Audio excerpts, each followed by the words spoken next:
Легенда кино Дорис Дэй вошла на этой неделе в историю музыки. Она установила новый рекорд как самый возрастной участник первой десятки хит-парадов Великобритании с новым музыкальным материалом. Альбом 80-летней исполнительницы под названием «My Heart» стал ее первым посещением британских рейтингов. Пластинка содержит 9 новых записей. Среди них и песни ее сына Терри Мелчера, ушедшего из жизни в 2004 году. Ставшая знаменитой своим образом хорошей девушки в 50-х и 60-х годах, икона Голливуда записала треки для альбома еще в 80-х. Но только после того, как записи попали в руки компании Sony Music UK, пластинка наконец-то вышла в свет.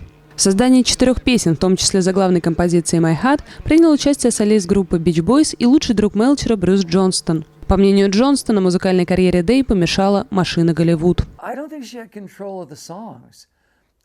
Не думаю, что она распоряжалась своими песнями. Она превратила в звезду кино, которая параллельно продолжала записывать музыку. По-моему, люди, которые ее окружали, сделали из нее прибыльный продукт. А теперь она изящно продолжила свою музыкальную карьеру. Композитор добавил, что последний альбом дал Дорис возможность контролировать свою карьеру. Я уверен, что все это время в ее котелке варились и принимали форму соображения о том, как лучше записать этот альбом. Идея записи хранилась в голове Дорис так долго, что, получив такую возможность, она тут же исполнила задуманное так, как считала нужным. И поклонники оценили это. Ее никто не патронировал. Она сама выбирала песни для альбома.